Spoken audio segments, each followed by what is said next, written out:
Hi hello welcome to జాట్ TV. Singareni పరిరక్షణ సదస్సులో పాల్గొనేందుకు రామగుండం చేరుకున్న మాజీ మంత్రి BRS deputy floor leader Harish Rao రామగుండంలోని కోల్ హ్యాండిలింగ్ ప్లాంట్లో బొగ్గు నిల్వలను క్షేత్రస్థాయిలో పరిశీలించేందుకు వెళ్లిన హరీష్ రావు మరియు బీఆర్ఎస్ బృందం మాజీ మంత్రి హరీష్ రావు పర్యటన నేపథ్యంలో కోల్ హ్యాండింగ్ ఫ్లాట్ వద్ద భారీగా మోహరించిన పోలీసులు సిహెచ్పిలోకి వెళ్లకుండా హరీష్ రావును బీఆర్ఎస్ నాయకులను అడ్డుకున్న పోలీసులు పోలీస్ అధికారుల తీరుతో నిరసన తెలిపిన బీఆర్ఎస్ నాయకులు కార్యకర్తలు.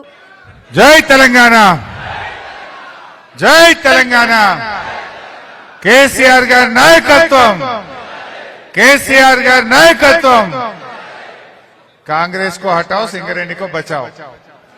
कांग्रेस को हटाओ, कांग्रेस को हटाओ, सिंगरेणी को बचाओ, सिंगरेणी को बचाओ. మిత్రులారా, సభాధ్యక్షత వహిస్తున్న బాబు మీరు జరగండి బిడ్డ, వాళ్ళకి ఎన్కోల కనబడతలేదు, పర్లేదు డిస్టర్బ్ చేయకండి బిడ్డ ప్లీజ్.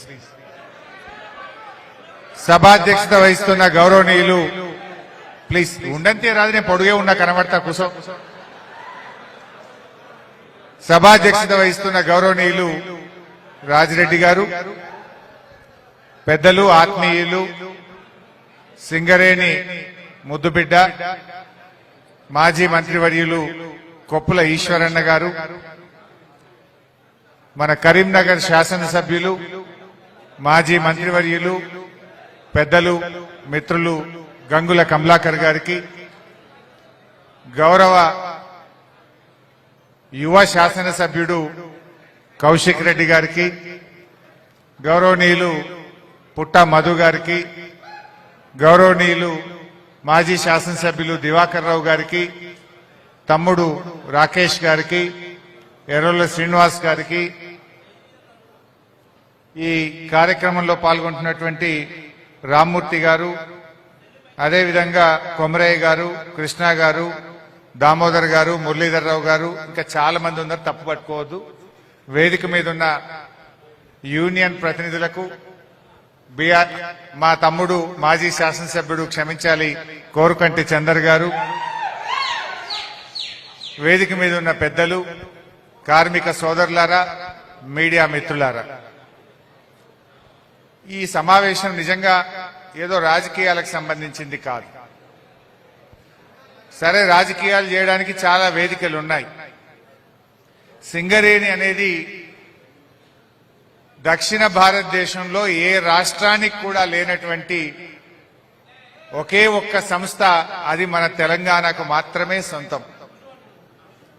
ఇది నాటి నిజాం కాలంలో ప్రారంభమైన ఈ సింగరేణి ఈ ప్రాంత రూపురేఖలు మార్చడంలో, కొన్ని లక్షల కుటుంబాల జీవితాల్ని మార్చడంలో, ఈ రాష్ట్రానికి వెలుగులు అందించడంలో సింగరేణి పాత్ర చాలా గణనీయమైనటువంటిది.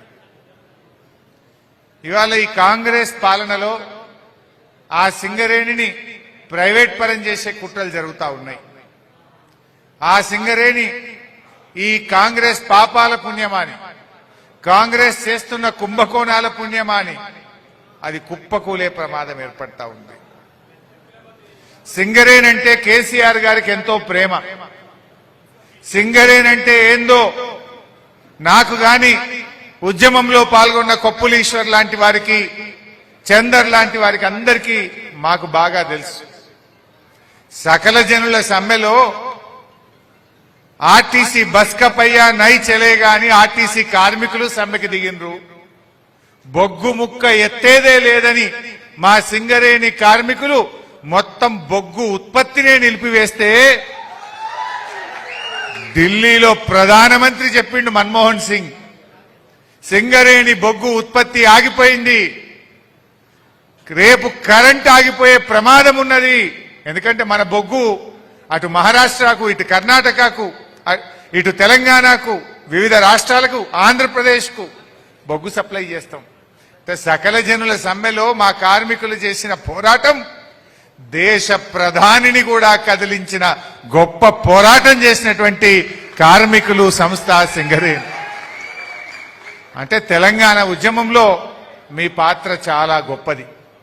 అందుకే కేసీఆర్ గారికి మీరంటే చాలా ప్రేమ.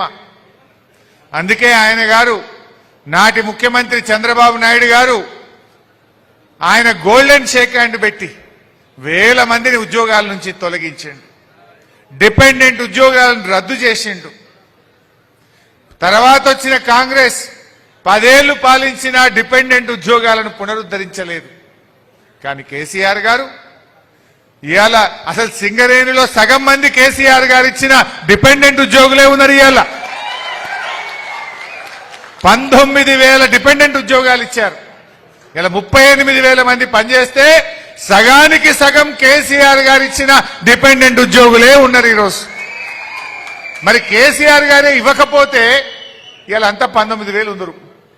అంటే ఇచ్చిన మాట నిలుపుకున్నాడు, డిపెండెంట్ ఉద్యోగాలు ఇచ్చిండు. ఎన్ని పట్టాలు ఇచ్చిండ్రే?